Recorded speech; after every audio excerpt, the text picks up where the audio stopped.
Looking for ideas for a creative consequence for my teen daughter that got caught stealing. Community service hours. Minimum wage times X hours until it reaches $760. At least. Let her learn what it takes and what it means to earn $700. If she is the good kid that you suggest, she should easily be able to come up with a way to serve the community in a meaningful way to reach that goal. I did this at 14 and yeah, I had to pay the fine and my mom got a copy of my mugshot. Luckily she didn't put it on the Christmas card like she said she would. Make her pay the fine. I dig the ideas about community service. But I think the more useful question is, why is homegirl stealing stuff? Quote, if she's doing it for kicks, for the thrill of it, she needs a skateboard. If she's doing it to resell, she needs a job. If she's doing it as some sort of weird cry for help about something you don't know about, you need to know about that. See if your area has some sort of community program that donates furniture to people in need. I delivered used stuff to people who were truly in need.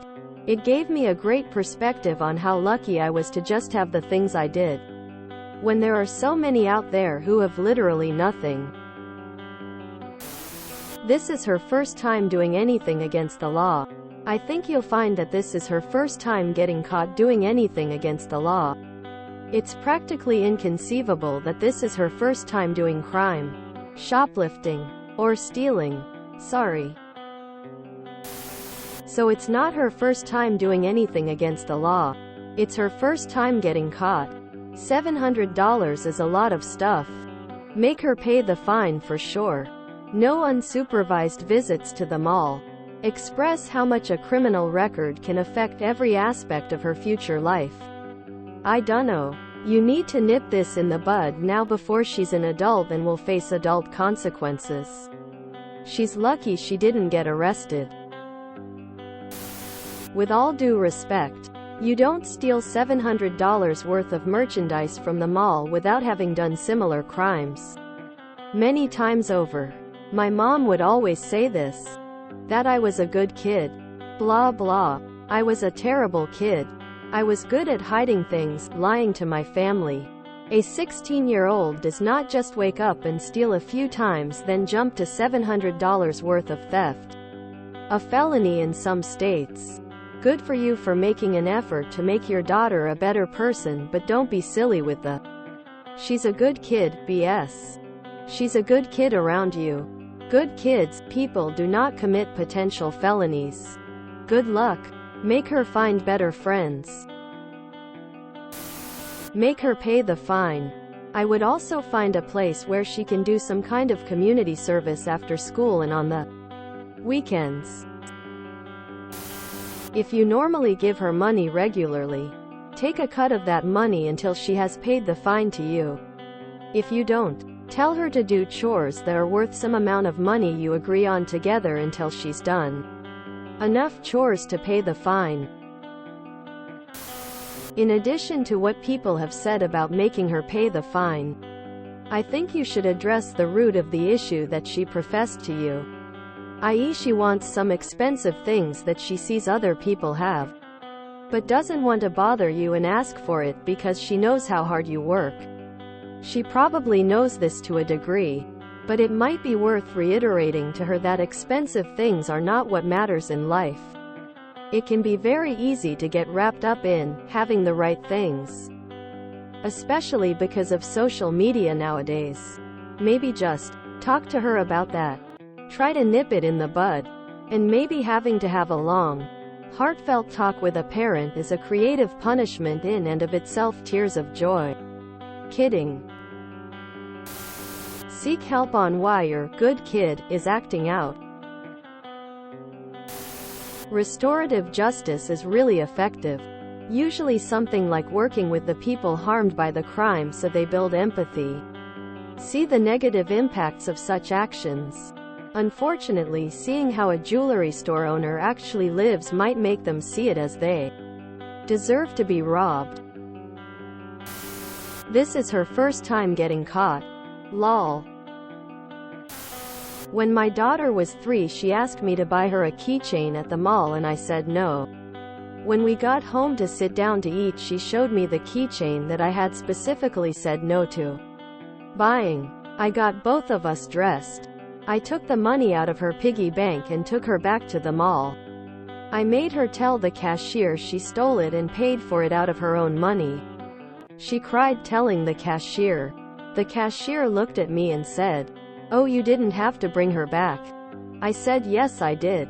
I'm trying to teach her not to steal. I haven't had a problem since. My daughter is 24 and hasn't stolen anything since. I would make her get a job to pay back the money she owes.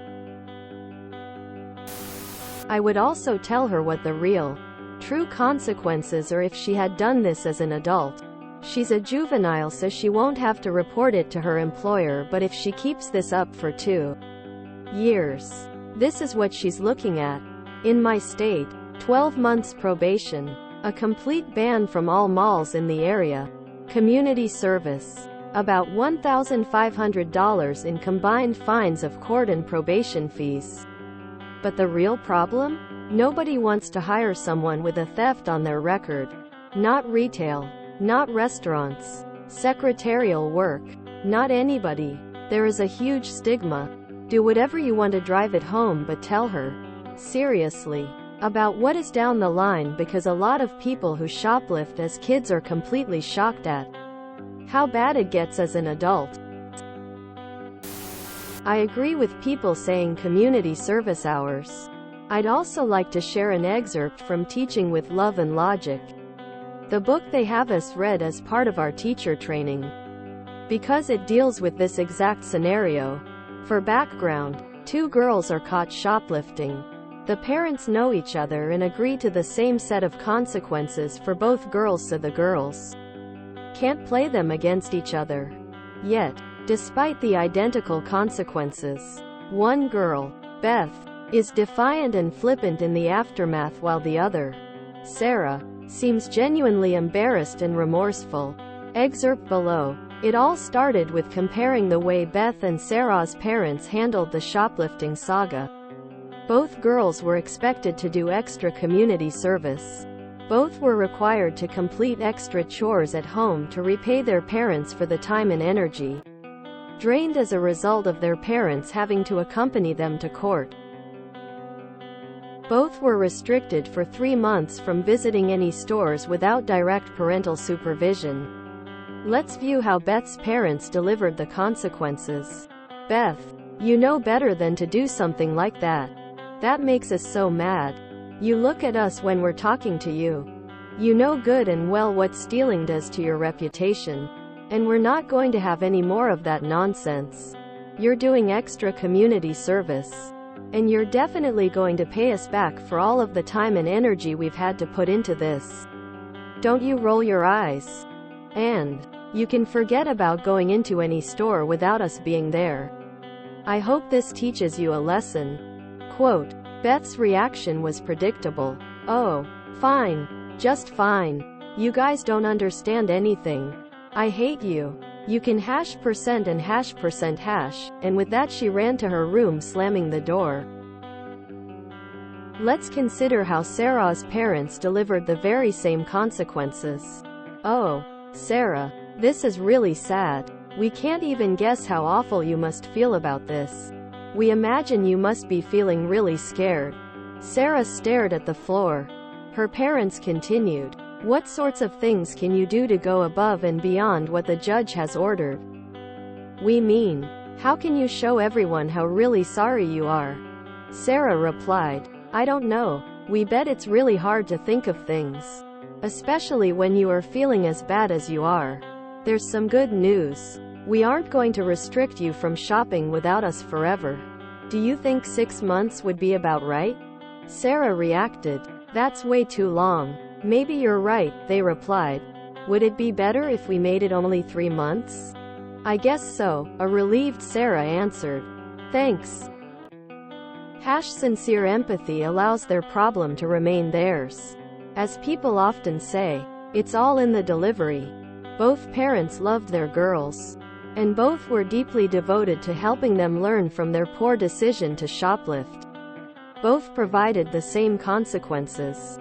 Only one set delivered this discipline in a way that allowed the problem to remain the child's problem. Beth's parents immediately put her in fight or flight by raising their voices and lecturing. Neurologically speaking, the parts of her brain responsible for self-control, learning, and problem-solving shut down. All she could think about was protecting herself by casting blame upon her parents. With a sincere dose of empathy, prior to describing the consequences, Sarah's parents allowed the parts of her brain devoted to self-control, learning, and cause and effect to function at high levels. Because she was able to see that her parents cared for her and were understanding of her plight, she was forced to own her problem.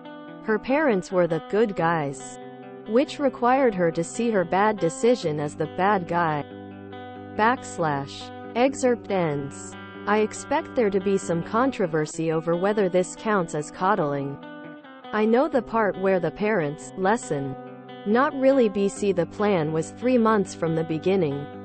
But ostensibly, the length of time Sarah is prohibited from shopping alone makes me cringe a bit. But in my experience as a teacher, starting with empathy and acting like it's me and the student versus their bad decisions, rather than me versus the student and their bad decisions, really does help them take responsibility and do better next time. Anyway, IDK if you'll find this helpful. But when I read the title I was like, oh, my teaching book talks about this exact situation, and felt it might be worth sharing. Good luck.